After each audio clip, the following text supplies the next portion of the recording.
হাসরের কঠিন ময়দানে অসংখ্য গণিত মানুষ যখন জমবে, আমার আল্লাহ দেখে দেখে বলবেন, এরে হাসরবাসীরা, মিজানের পাল্লা দিয়ে ওজনটা পরে করা হবে। মিজানের পাল্লা দিয়ে আমলনামার ওজন পরে করা হবে। আমি আল্লাহ তোমাদেরকে একটা জিনিস দেখাইতে চাই। ওই সময় আমার আল্লাহর নির্দেশে একজন পোশাককে দাঁড় করানো হবে, আরেকজন মহিলাকে দাঁড় করানো হবে, ছোট একটা বাচ্চাকে দাঁড় করানো হবে। আমার আল্লাহ তাআলার নির্দেশে তাদের মাথার মধ্যে নূরের মুকুট পরাইয়া দেওয়া হবে।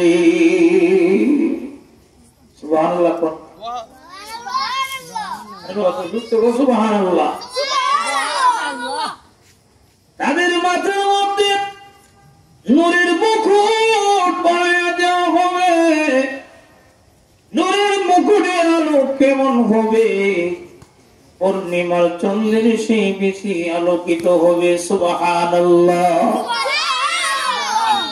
আল্লাহ তাআলা দেখে দেখে বলবেন, ও হাসরবাসীরা, তোমরা জানোনি আজকে আমি আল্লাহ তাদেরকে তো সম্মান কেন দিলাম?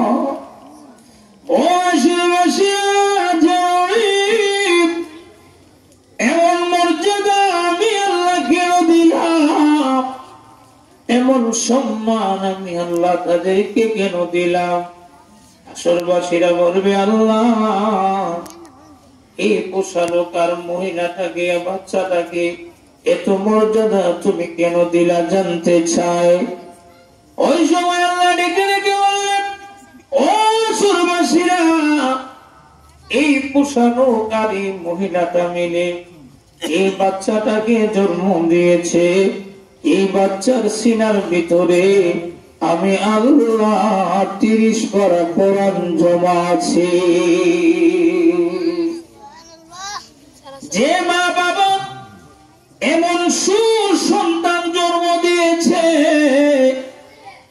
যে মা বাবা এমন নেককার সন্তান জন্ম দিয়েছে, আজকে আমি আল্লাহ লক্ষ লক্ষ জনতার সামনে এই মা বাবাকে সম্মানিত করলাম।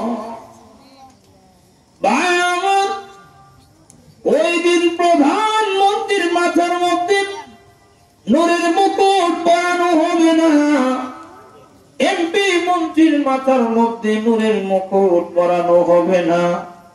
প্রধানমন্ত্রীকে ডেকে ডেকে বলবে, তুমি যে বাংলাদেশের মালিক ছিলা, তুমি যে ইন্ডিয়ার মালিক ছিলা, দেশ কিভাবে চালাইছো হিসাব দাও। আমার আল্লাহ পক্ষ থেকে তন্ন তন্ন করে হিসাব নেওয়া হবে। প্রধানমন্ত্রী যদি তার হিসাব দিতে না পারে, ওই সময় আমার আল্লাহ ফেরেশতাদের মাধ্যমে টেনে টেনে জাহান্নামে নিক্ষেপ করবে।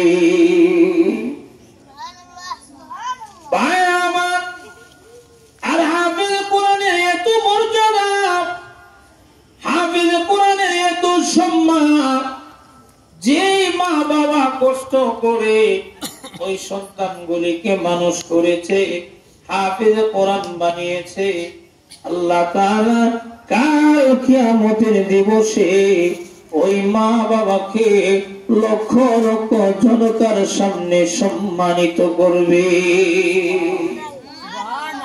তাহলে নিজের সন্তানকে হাফেজ কোরআন বানাবার দরকার আছে না নাই? কি বলেন, বানানোর দরকার আছে না নাই?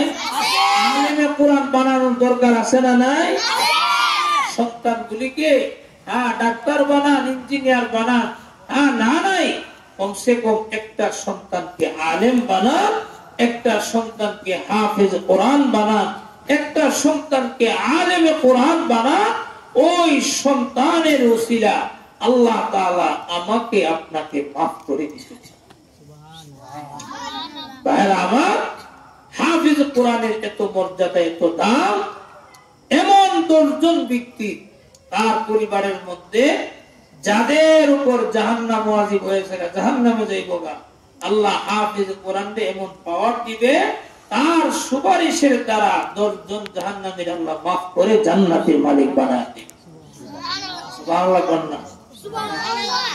তাহলে হাফিজ কোরআনের যদি এত মূল্য হয়ে থাকে, আলিমে কোরআনের মূল্য তো আরো বেশি, ঠিক কিনা কথা না?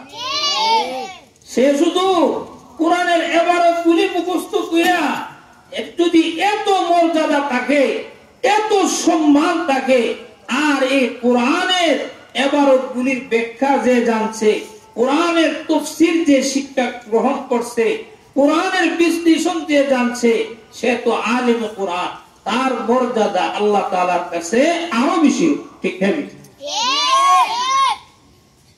একদিন আম্মাজি আয়েশা সিদ্দিকা রাদিয়াল্লাহু তাআলা আনহা আল্লাহর নবীর সাথে খেজুর পাতার ছাউনি করা একটা ঘর, এই ঘরের মধ্যে শুয়ে আছে রাত্রে বেলা। তখন আয়েশা রাদিয়াল্লাহু তাআলা আনহাকে নবী বলে, আয়েশা, আসমানের মধ্যে কি দেখা যায়? হুজুর, অগণিত তারকা দেখা। আচ্ছা তুমি বলো, এই পরিমাণ নেক আমল সওয়াব কার আছে? আয়েশা রাদিয়াল্লাহু তাআলা আনহা মনে মনে ভাবছিলেন, আল্লাহর নবী তো আমার বাবার কথাই বলবে। আল্লাহর নবী বলে, আয়েশা, এই পরিমাণ ইবাদত সওয়াব আমার উমরের রয়েছে। সুবহানাল্লাহ।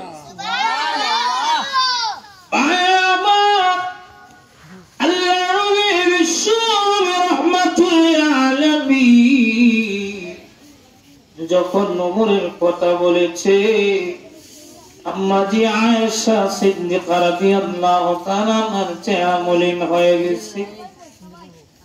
আয়েশা রাদিয়াল্লাহু তাআলা বেড়েছিল আবু বকর সিদ্দিক রাদিয়াল্লাহু তাআলা আনহার নাম বলবি, কিন্তু এখানে আল্লাহ নবী উমরের কথা বলেছে। আল্লাহর নবী ডেকে ডেকে বলে, আয়েশা, আমি যে বুঝেছি তোমার চেহারা কেন মলিন হয়ে গেছে। ও আয়েশা, তুমি মনে মনে ভেবেছিলে আমি তোমার বাবার কথা বলবো। আয়েশা রে, শোনো, আমার উমরে তো ইবাদত বন্দেগী করেছে, যার সওয়াব দেখানোর মতো বস্তু এই জমিনের মধ্যে আছে, কিন্তু আমার আবু বকর এমন পরিমাণ ইবাদত বন্দেগী করেছে, এত পরিমাণ আল্লাহ তাআলাকে ডেকেছে, যার পরিমাণ দেখানোর মতো বস্তু এই জমিনের মধ্যে না। জিকির করো।